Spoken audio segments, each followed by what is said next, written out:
Hello बच्चों, ललितेश हिंदी कक्षा में आपका एक बार फिर से स्वागत है। बच्चों, आज मैं आपको करवाने जा रही हूँ आपकी हिंदी पाठ्य पुस्तक क्षितिज के काव्य खंड का पहले पाठ के प्रश्नोत्तर। ये आपके अभ्यास के प्रश्नोत्तर हैं। इससे पहले इस पाठ की व्याख्या मैं कर चुकी हूँ, मेरे वीडियो में आप देख सकते हैं।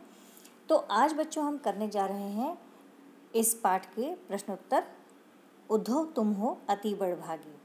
तो पहला प्रश्न है, गोपियों द्वारा उद्धव को भाग्यवान कहने में क्या व्यंग्य निहित है? कि गोपियों ने उद्धव को भाग्यवान कहा, इस बात में क्या मजाक उड़ाया गया है, क्या उपहास छिपा हुआ है? तो गोपियों ने जो है उद्धव को भाग्यवान कहने में यह व्यंग्य निहित है कि उद्धव जो है वास्तव में भाग्यवान न होकर अति भाग्यहीन है। इस बात में बच्चों वक्रोक्ति अलंकार है। ये भाग्यवान कहने के पीछे जो है उनका उद्देश्य था कि उद्धव जो है वो भगवान कृष्ण के साथ रहते हुए भी उनके प्रेम से अछूता है, तो इसलिए वो भाग्यवान नहीं है, बल्कि वो तो बहुत ही भाग्यहीन है। तो उनका कहने का अर्थ था कि वह भाग्यहीन है, लेकिन वह उद्धव का मजाक उड़ाते हुए कहते हैं कि अरे वाह उद्धव, तुम तो बहुत ही भाग्यवान हो। ये एक व्यंग्य इसके अंदर छिपा हुआ है। तो उनका कहने का अर्थ था कि वे कृष्ण रूपी सौंदर्य और प्रेम रस के सागर के सानिध्य में रहते हुए भी उस असीम आनंद से वंचित हैं। कि अर्थात भगवान कृष्ण का रूप तो ऐसा है कि उसकी सुंदरता में व्यक्ति खो जाए और उनके प्रेम के रस सागर में जो है, प्रेम रस में जो है, उस सागर में डूब जाए। तो ऐसा उस सागर में डूब जाने पर जो आनंद की प्राप्ति होती है, तो ऐसे आनंद की प्राप्ति से, ऐसे असीम आनंद से वह उद्धव वंचित है। तो इसलिए जो है वे प्रेम के बंधन में बंधने एवं मन के प्रेम में अनुरक्त होने की सुखद अनुभूति से पूर्णतया अपरिचित हैं। अर्थात जिस प्रकार गोपियाँ जो हैं भगवान कृष्ण के प्रेम के बंधन में बंधी हुई हैं, उद्धव जो है भगवान कृष्ण के सानिध्य में रहते हुए भी, उनके पास रहते हुए भी उनके प्रेम रूपी बंधन में बंधा नहीं है और ना ही उसका मन जो है भगवान कृष्ण के प्रेम में अनुरक्त ही हुआ है। अनुरक्त का अर्थ होता है उनसे उन्हें प्रेम ही हुआ है। ऐसी सुखद अनुभूति से वह पूरी तरह से अपरिचित है।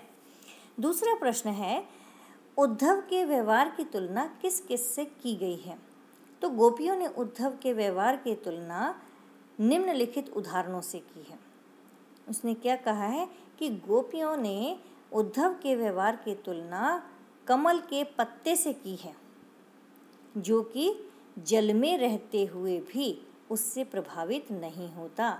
कि कमल का जो पत्ता, कमल का फूल जो होता है वो तो पानी के ऊपर रहता है, लेकिन कमल का पत्ता जो है पानी के भीतर रहता है। लेकिन पानी के भीतर रहने पर भी उस पत्ते के ऊपर पानी का प्रभाव नहीं पड़ता। वह पत्ते के ऊपर से पानी की बूंद सरक कर गिर जाती है। तो पानी को, उसको कहा गया है कि वह कमल के पत्ते के समान है कि जो जल में रहते हुए भी उससे प्रभावित नहीं होता। दूसरा, गोपियों ने उद्धव के व्यवहार की तुलना की है तेल की मटकी से, कि वह जो है जल में रखे तेल के मटके के समान है, जिस पर जल की एक बूंद भी नहीं टिकती।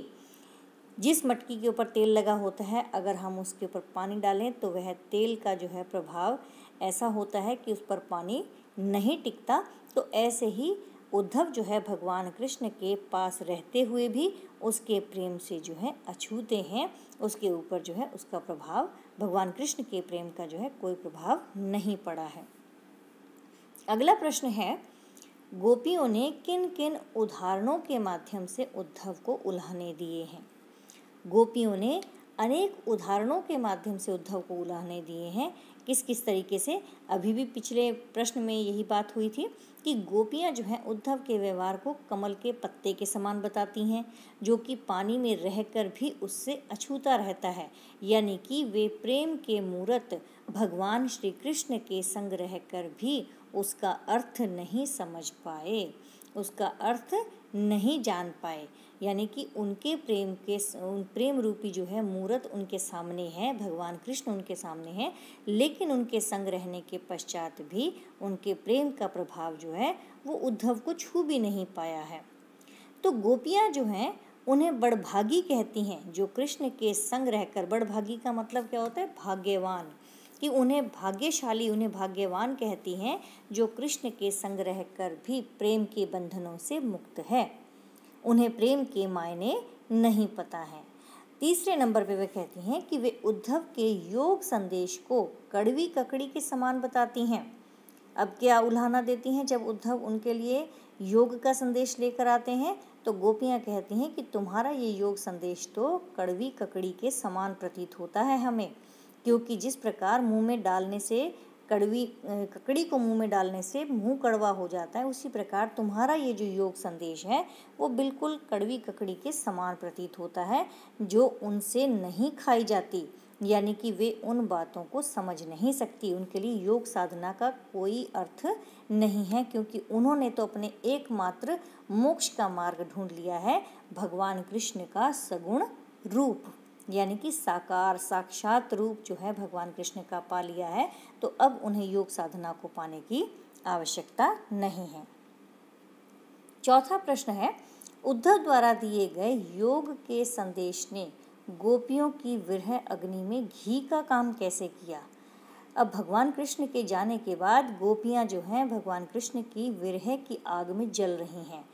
उस पर जो है भगवान कृष्ण खुद नहीं आए, उद्धव को भेज दिया, और वो भी योग संदेश के साथ भेज दिया। तो इस पर गोपियों के अंदर जो विरह की आग जल रही थी, उसमें उद्धव के योग संदेश ने घी का काम कैसे किया, यानी उस अग्नि को और कैसे भड़का दिया। गोपियाँ जो हैं श्री कृष्ण के आगमन की आशा में बेचैन थी। उन्हें यह आशा थी कि एक ना एक दिन भगवान कृष्ण ज़रूर आएंगे उनसे मिलने के लिए। वे एक एक दिन गिन रही थी और अपने तन मन की व्यथा को चुपचाप सहती हुई कृष्ण के प्रेम रस में डूबी हुई थी। उन्हें तो ये आशा थी, ऐसी उम्मीद थी कि भगवान कृष्ण जो हैं एक ना एक दिन उनसे मिलने ज़रूर आएंगे। तो उसी उम्मीद पर वो जिए जा रही थी, और जो भी विरह की आग उनके भीतर जल रही थी, उस व्यथा को वो चुपचाप सहन करती हुई भगवान कृष्ण के प्रेम में डूबी रहती थी हर समय। परंतु कृष्ण ने स्वयं न आकर योग का संदेश देने के लिए उद्धव को भेज दिया, और विरह की अग्नि में जलती हुई गोपियों को जब उद्धव ने कृष्ण को भूल जाने और योग साधना करने का उपदेश देना प्रारंभ किया, तब गोपियों की विरह वेदना और भी बढ़ गई, क्योंकि गोपियों को ये उम्मीद थी कि भगवान कृष्ण ने उनके पास संदेश भेजा होगा कि वे भी उन्हें याद करते हैं और उनसे मिलने अवश्य आएंगे।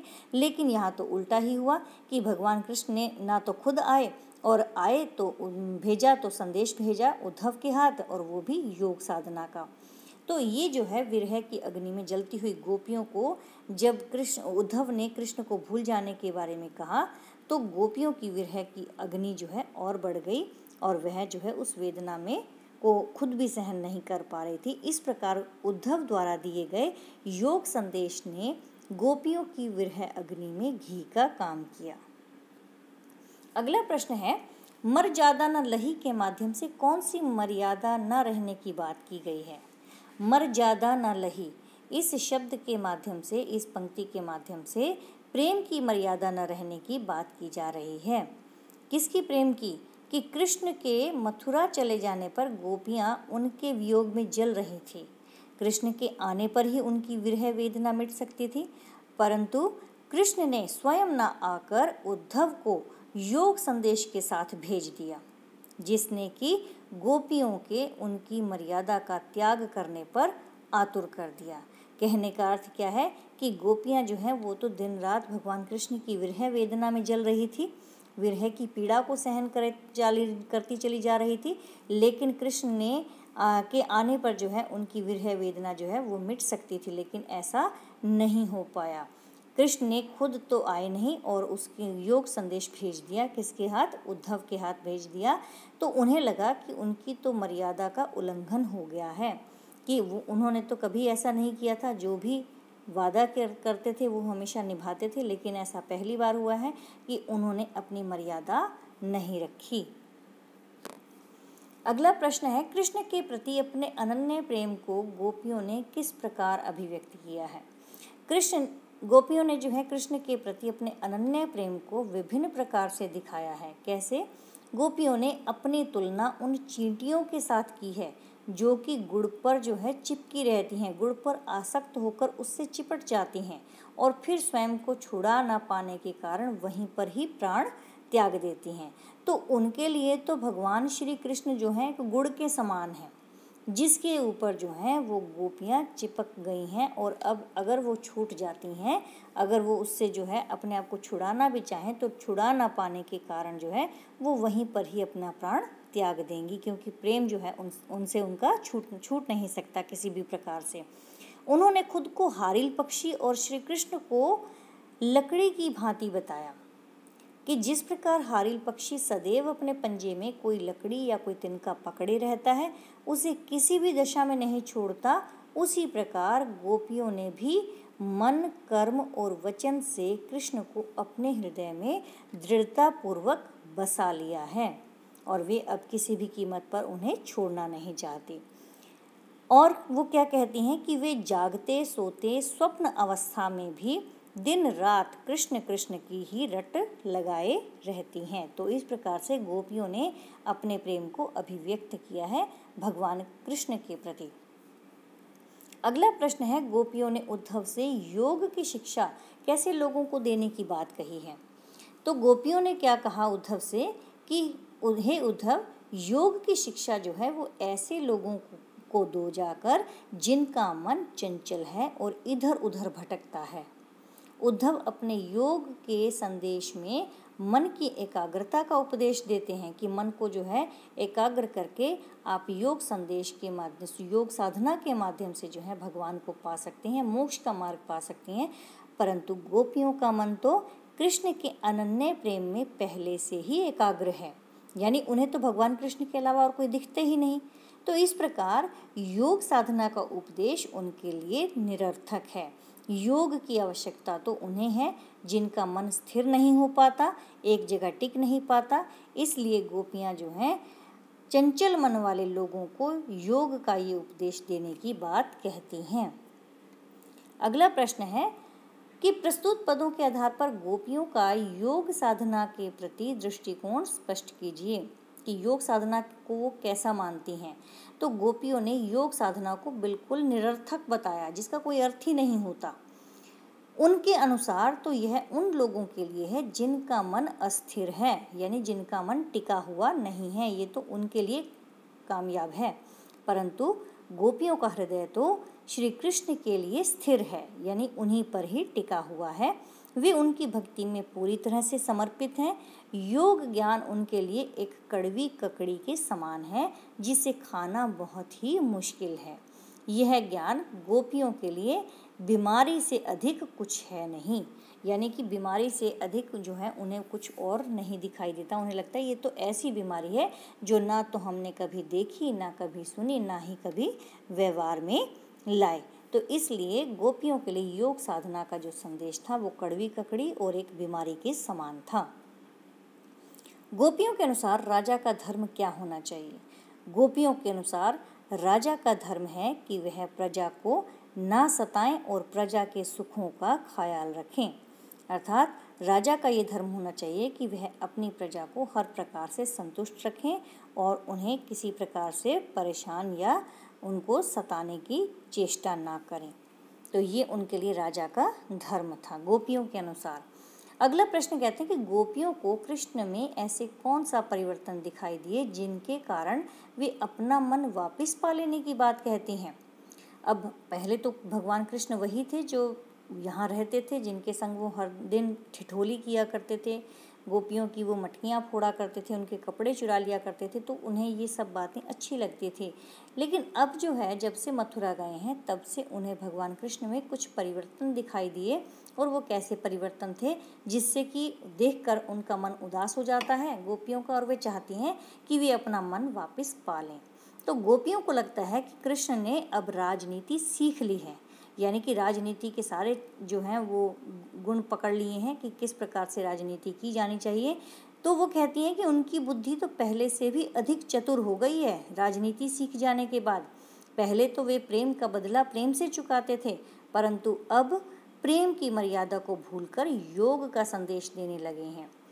तो वो क्या कहती हैं गोपियाँ कि कृष्ण तो पहले दूसरों के कल्याण के लिए समर्पित रहते थे, परंतु अब अपना भला ही देख रहे हैं। उन्होंने पहले दूसरों के अन्याय से लोगों को मुक्ति दिलाई थी, परंतु अब नहीं।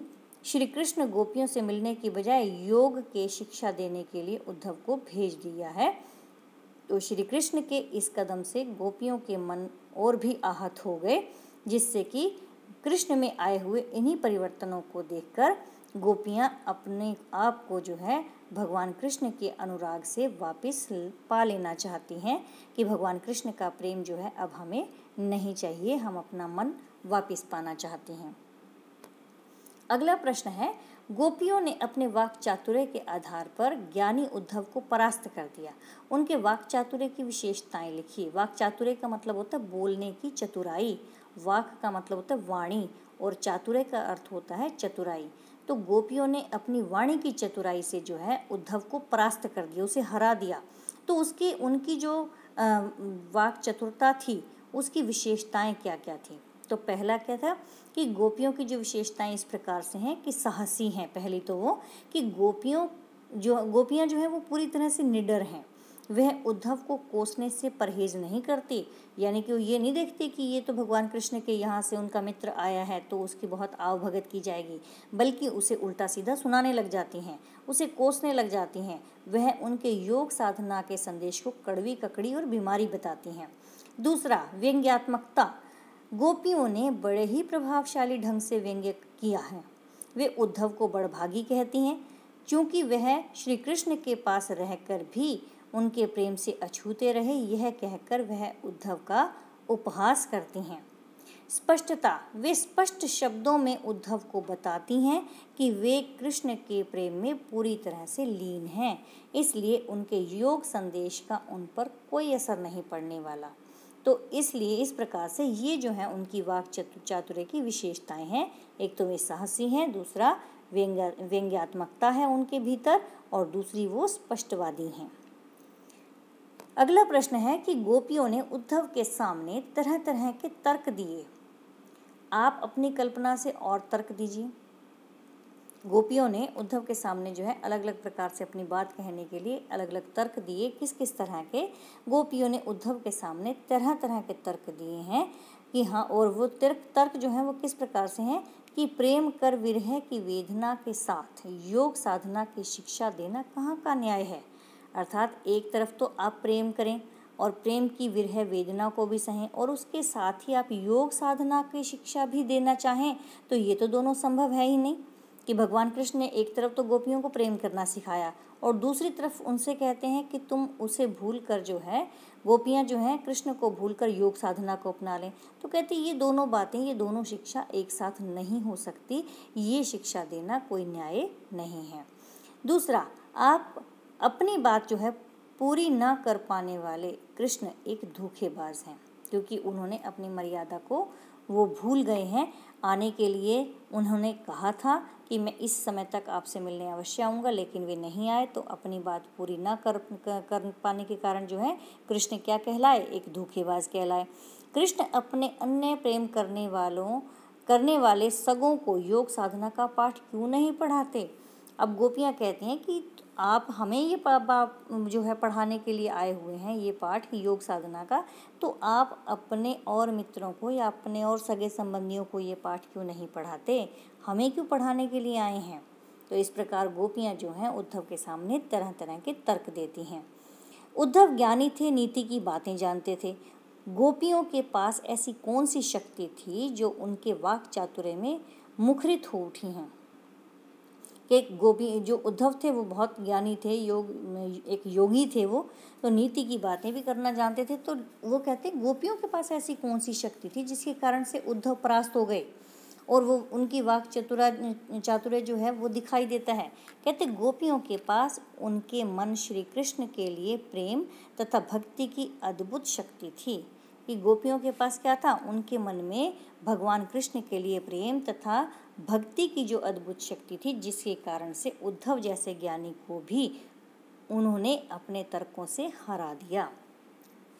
उसके पश्चात प्रश्न है कि गोपियों ने यह क्यों कहा कि हरि अब राजनीति पर आए हैं। क्या आपको गोपियों के इस कथन का विस्तार समकालीन राजनीति में नजर आता है? स्पष्ट कीजिए। तो कहते गोपियों ने इसलिए ऐसा कहा क्योंकि श्री कृष्ण ने सीधी उनसे प्रेम को भुलाने की बात न करके उन्हें उद्धव के द्वारा योग संदेश का माध्यम अपनाने को कहा है। वो कहते हैं कि सीधा सीधा उन्होंने ये नहीं कहा कि तुम मेरे प्रेम को भूल जाओ, बल्कि उद्धव के द्वारा जो है योग साधना का संदेश भेज दिया और ये कहलवा दिया कि तुम जो है इसको पाकर, इस निर्गुण स्वरूप योग साधना को अपनाकर जो है मोक्ष का मार्ग प्राप्त कर लो।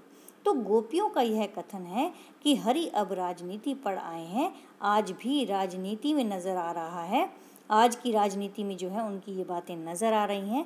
आज के राजनीति में नेता भी मुद्दों के बारे में साफ साफ नहीं कहते और मुद्दों को घुमा फिरा कर पेश करते हैं। ये आजकल की राजनीति की बात चल रही है कि पहले भी ऐसा ही होता था, आज भी वैसा ही होता है। तो राजनीति है, साम दाम दंड भेद, ये जो है राजनीति के जो है 4 पहलू रहते हैं जिसके आधार पर राजनीति की जाती है। तो ये थे बच्चों आपके प्रश्न उत्तर, उद्धव तुम हो अति बड़भागी, इस पाठ के सूरदास के पद के। तो आप सभी बच्चे जो हैं इन प्रश्नों को अपनी कॉपी में उतार लीजिएगा और इन्हें याद कर लीजिएगा और घर पर रहिएगा, सुरक्षित रहिएगा, लेकिन हमारे साथ ज़रूर जुड़े रहिएगा। और हमारी अगली वीडियो को पाने के लिए आप इस चैनल को सब्सक्राइब करना न भूलिएगा, क्योंकि ये चैनल सिर्फ़ और सिर्फ आपके लिए है, आपका अपना है और आपके लिए ही बनाया गया है। बहुत बहुत धन्यवाद, शुक्रिया।